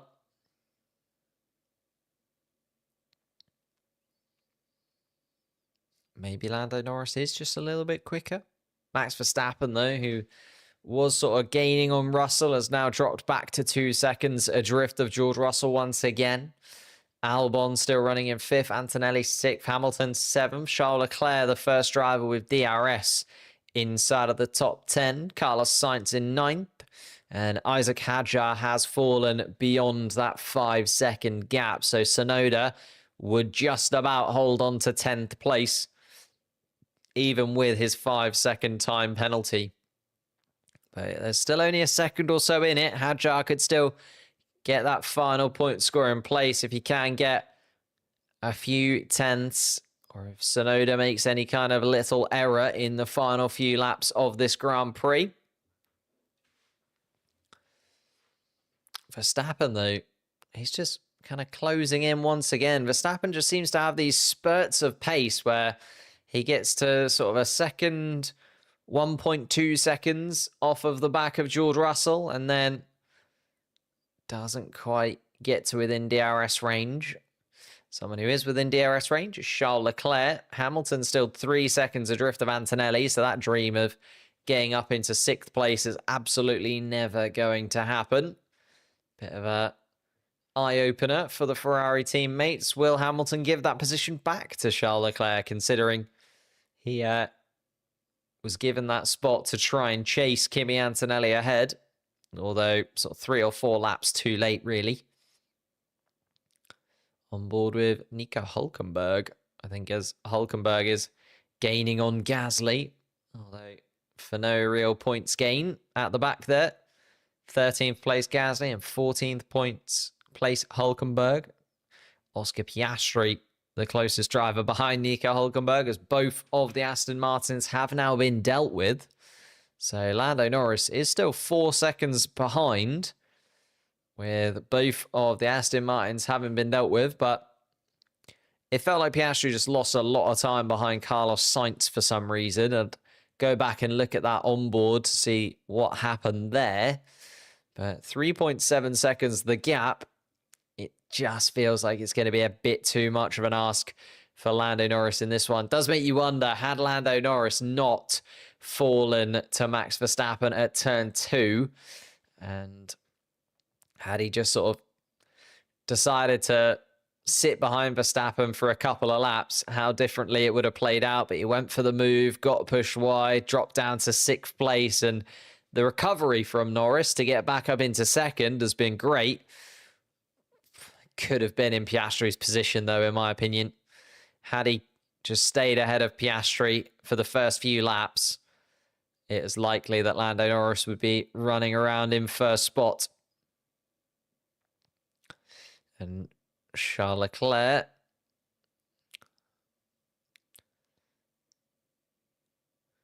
is very frustrated on the radio. He's asking, are we gaining on Antonelli? Yes, they are, but very, very slowly. And Charles Leclerc is now saying, look, well, I'm now the faster Ferrari driver at the moment. Are we going to swap back around? Am I going to be able to swap with Lewis Hamilton once more? And what's going to happen? Have to wait and see. Ferrari haven't been very quick at making any kind of decisions today. So Lewis Hamilton is being told on the radio, swap positions. Swap the positions. So Hamilton now being told that is not really going to go down well, I'd imagine, inside of the helmet of the 7-time world champion. It's going to be an interesting Ferrari debrief, that has to be said, because both of them have been really unhappy with how this final stint of the race has gone.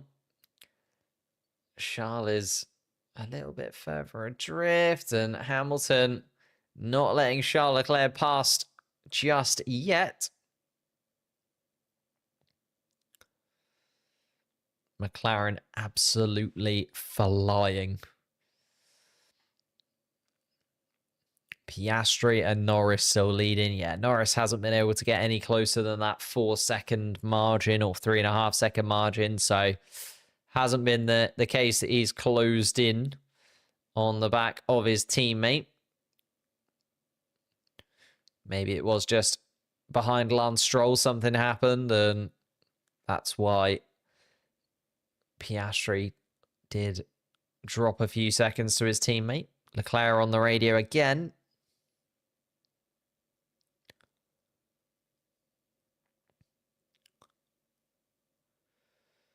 And Charles Leclerc on the radio. Oh, is finally given the position from Lewis Hamilton, although Leclerc actually was saying we need to catch Antonelli. Oh. I see. They told Charles Leclerc that they were going to swap positions before they'd even asked Lewis Hamilton if they were going to swap positions. So, again, just a really interesting decision from the Ferrari team. I'm going to have to go through the radio messages between the two Ferraris because it just doesn't make much sense, does it? But they have swapped once more, and Charles Leclerc is back up to 7th, and Lewis Hamilton is back in 8th, as they were sort of 10, 15 laps ago, whenever it was that they were swapped the first time. And Carlos Sainz is 1.4 seconds behind, Hamilton is told on the radio, and Hamilton is very much not happy at all. He is very frustrated, asking if they want Hamilton to let Carlos Sainz by also.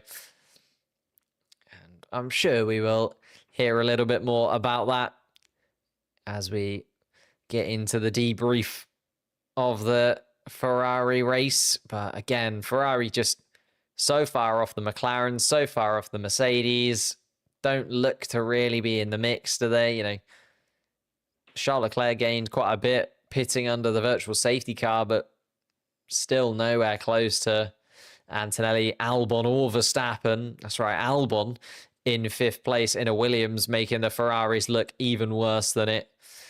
And it is. Carlos Sainz also running in 9th, is lapping at basically identical times to Leclerc and Hamilton. Tsunoda is now within 5 seconds of Isaac Hadjar, and Isaac Hadjar has just turned on the afterburners a little bit here. The gap between Tsunoda and Hadjar was 5.7 seconds. It's now down to exactly 5. So if Hadjar can gain another 10th or 2, Hadjar will gain that final point scoring place. It's going to be very tight between the two Red Bull powered cars. Tsunoda in the main team. Isaac Hadjar, though, in the sister team, could just nab that point and continue what has been a very, very impressive start to his rookie campaign, Isaac Hadjar.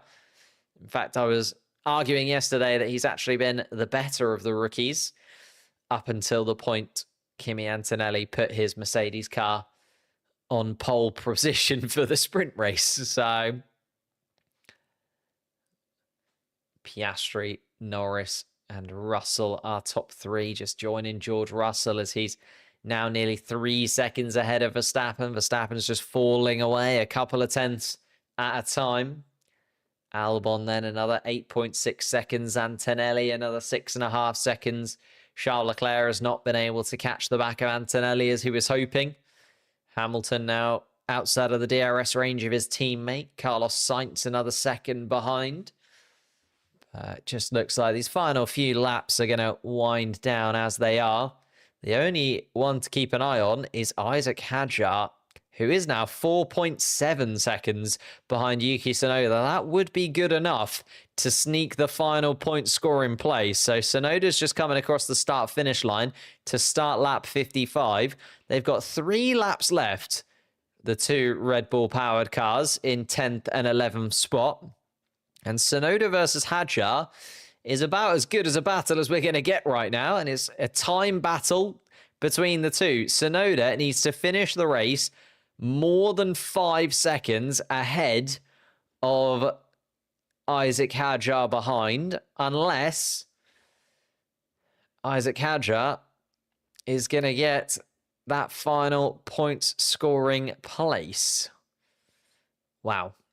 That is going to be quite the discussion as well inside of the Red Bull team if once more Isaac Hadjar is the second point scorer in the Red Bull cars. Liam Lawson, the final Red Bull powered car, out of the Grand Prix after that collision at the beginning of the race completely killed his pace.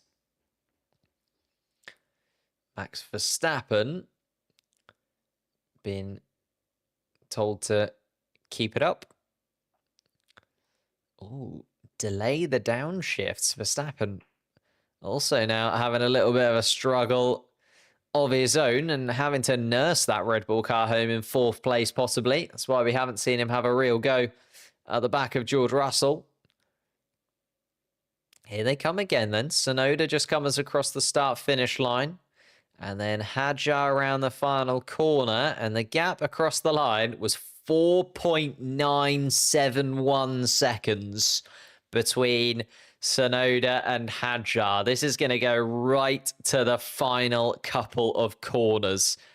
So Hadjar's tyres are much older indeed, but he is putting in the lap times at the moment that keeps him right on the fringe. Tsunoda has to do it. Final lap we are on. Here comes Piastri then. Piastri coming around turn 4. Tsunoda and Hadjar still have another lap and a half to go. So just goes to show how dominant Oscar Piastri and Lando Norris have been here. They're 33 seconds ahead of their next competitor. The McLaren's absolutely flying at the moment. It is going to be another win for Oscar Piastri, his 4th win of the season. And it's now looking like an absolute campaign where, for the first quarter of this campaign, Piastri has been by far and away the best driver of it. Absolutely dominated every time that he's been at the front of the pack. He's made it count. Had it not been for that spin in Australia, he'd be even further ahead in the Drivers' Championship. But he won't be thinking about that now. He'll be looking down this back straight and thinking one more victory and one step closer to being a Formula One world champion. DRS is open as well because he's getting past Nico Hülkenberg. Another back marker out of the way. And Oscar Piastri has 2 corners between him and victory in Miami. It's back-to-back victories for McLaren, but it's the other papaya car on the top step of the podium this time around. Oscar Piastri takes the victory from Lando Norris in 2nd spot. I'm keeping an eye, though. Russell and Verstappen are still coming down the back straight as the McLaren team start their celebrations.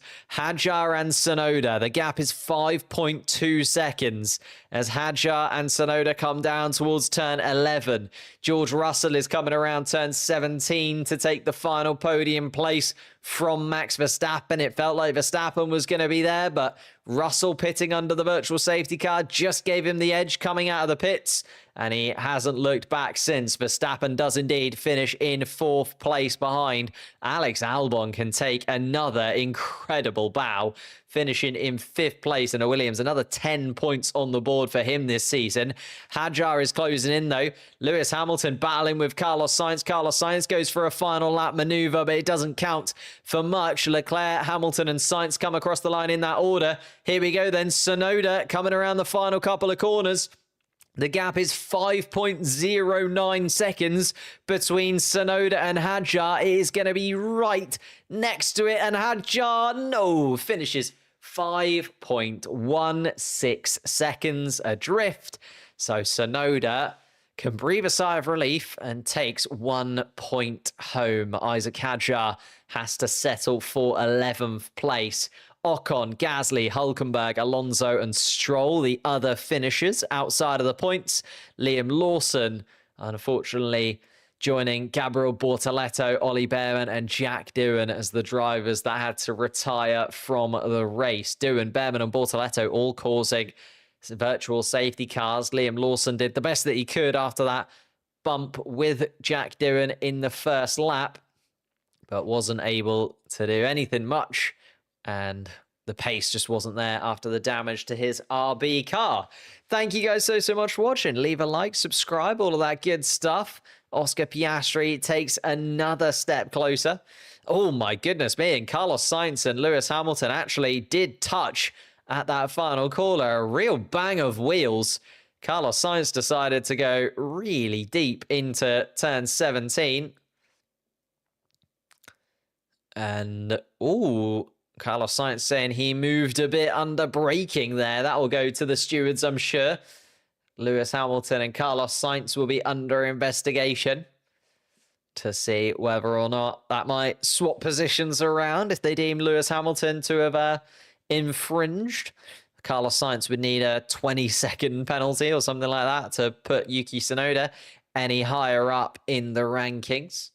So unlikely to affect Carlos Sainz in the negative. Might gain him a position though. But there is Oscar Piastri taking the victory for McLaren once again. Thank you guys so much for watching. If you could hit the like button, leave a subscribe as you leave as well. That'd be absolutely amazing. We'll be back in a couple of weeks' time. We are live for every single competitive session throughout the 2025 season. So a couple of weekends. We're back in Europe once again as well. So hopefully a little bit more excitement. It started off really good, this race, and then just slowly petered out towards the end as Oscar Piastri asserted his dominance. And if you do want to join us live for the post-race show as well, we're going to go straight into that. Members can join us there. Going to go straight into the post-race to get a little bit of a debrief and watch Oscar Piastri lift another trophy this season. Thank you guys so much. See you later. Goodbye. Goodbye.